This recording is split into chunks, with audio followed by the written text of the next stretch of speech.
adventures of Biggles.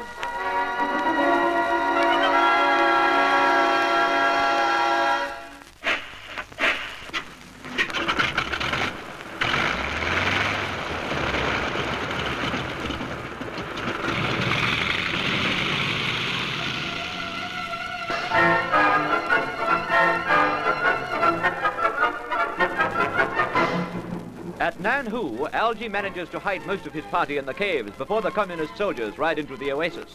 But Ginge has been down the river swimming and doesn't know of the danger. He strolls back whistling and walks into the arms of the dreaded tiger, Ma Chang. Watching from the ledge outside the caves, Algy and Ritson are horrified to see Ma Chang lash Ginge with his whip. When the Chinese reaches for his gun, it is too much. Algy reaches for his own. But there's a burst of rifle fire from the end of the oasis. A band of Kyrgyz warriors gallop in and attack the soldiers. Ginger's down. He's been shot. And the soldiers. 2 of them. The others will get away.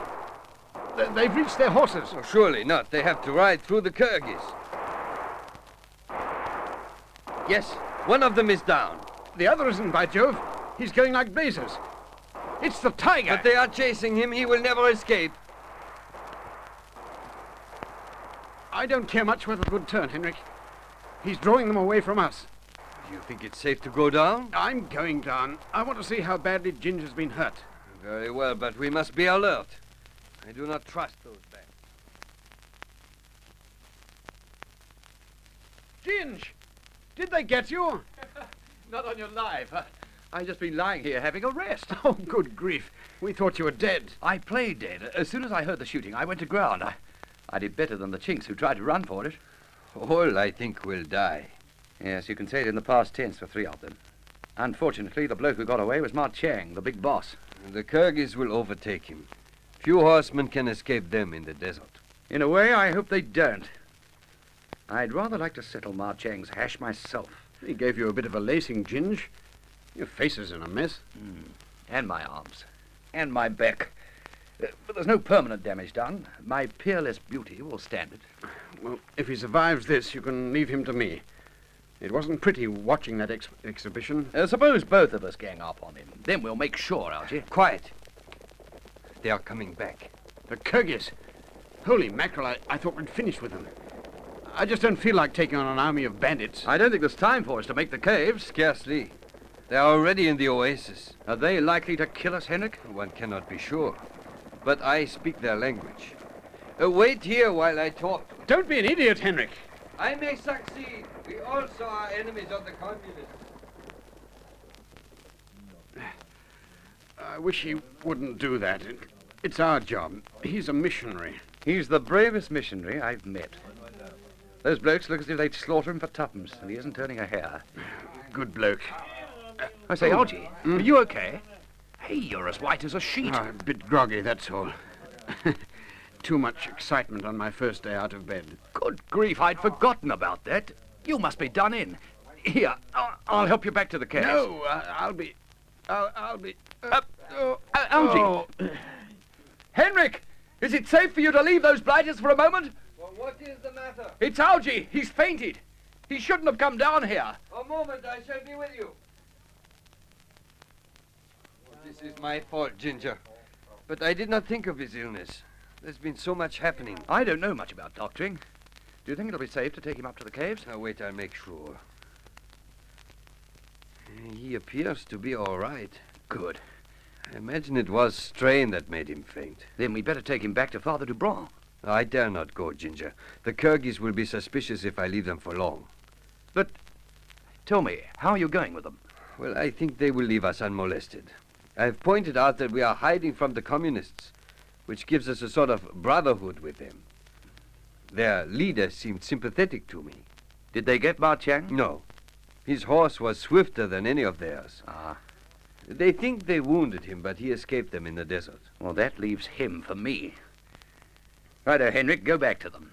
I'll get Father Dubron to help me with Algy. It would be best. And tell him that one of the Kyrgyz is badly wounded. I've promised that we will try to save his life.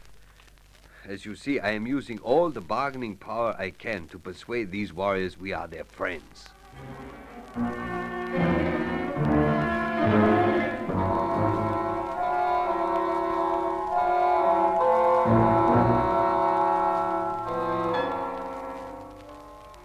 Will he be all right, Father?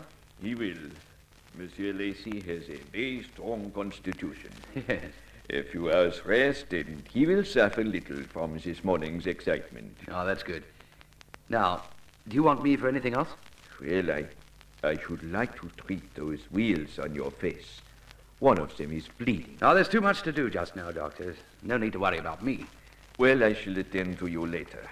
But of more importance is the Kyrgyz warrior. If I am to save his life, I must operate at once. Oh, Caesar's ghost, yes. He's #1 priority. I'll give you a hand to bring him up here. Oh, no, it is too far. The guest house will be better for him. Perhaps it will be safer not to have the bandits in the caves, you know. You still don't trust them? Unfortunately, one cannot. They are as irresponsible as wild animals. No, let us not delay, Ginger. As you have Miss Summers come here to watch over your friend, and Miss Traves can assist me with the operation.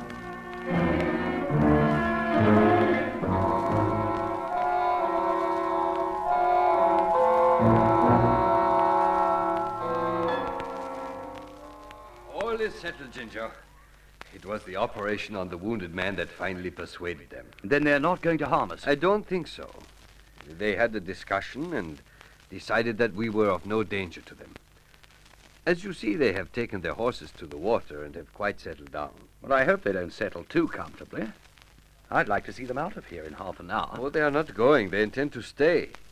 What's that? Well, they told me that we must give them food and that they would rest here for several days. Well, hang it all, Henrik. We haven't enough grub to share with a mob of hungry savages. If we don't share it, they will kill us and take it.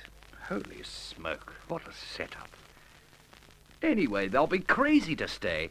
Don't they realize that Ma Chang will be back with reinforcements? Oh, yes, they are quite aware of that. I pointed it out. And what did they say? Merely that if more soldiers came, they'd fight them. And they would, too. I know these people. They love fighting. The sort of thing you saw this morning goes on all the time.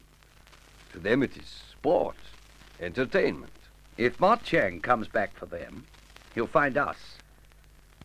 We'll have to clear out, Henry. That is impossible. We'll have to. Apart from anything else, he knows I'm here.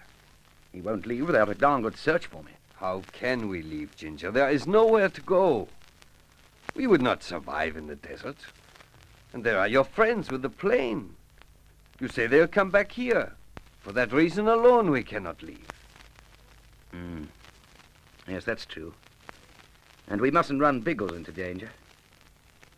Holy smoke, what a mess we're Well, perhaps, Ginger, but we survived this morning's trouble, did we not? Given some good fortune, we shall survive until your friends come with the plane. Now, let us hide some of our food while the Kyrgyz are busy at the river.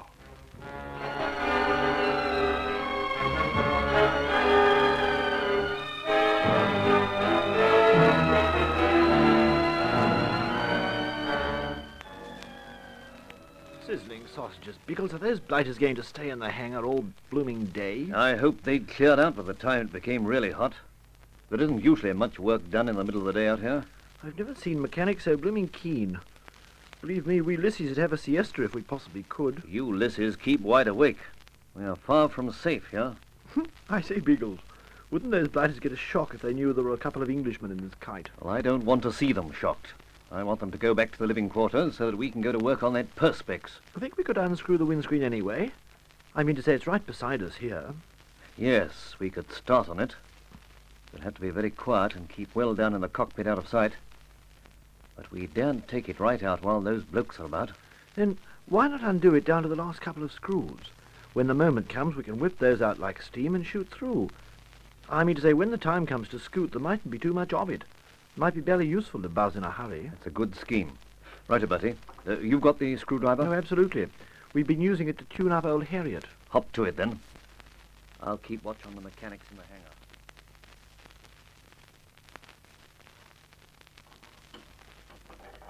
Have they gone yet, Biggles?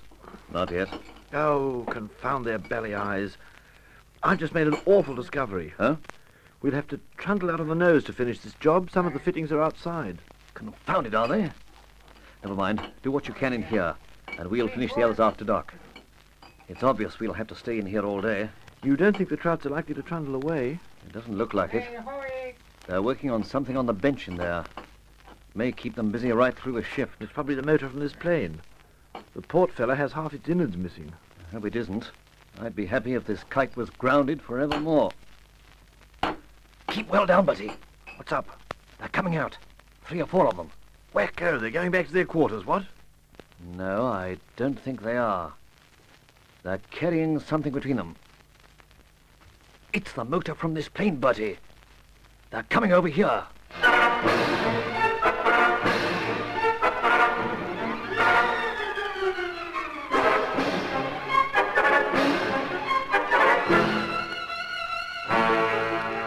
Biggles and Bertie pressed back out of sight as the mechanics approached their plane. Can they miss being discovered? Will there be safety for the fugitives at the oasis with the wild Kirghiz as companions? Listen again for the thrills in the next episode of The Air Adventures of Biggles.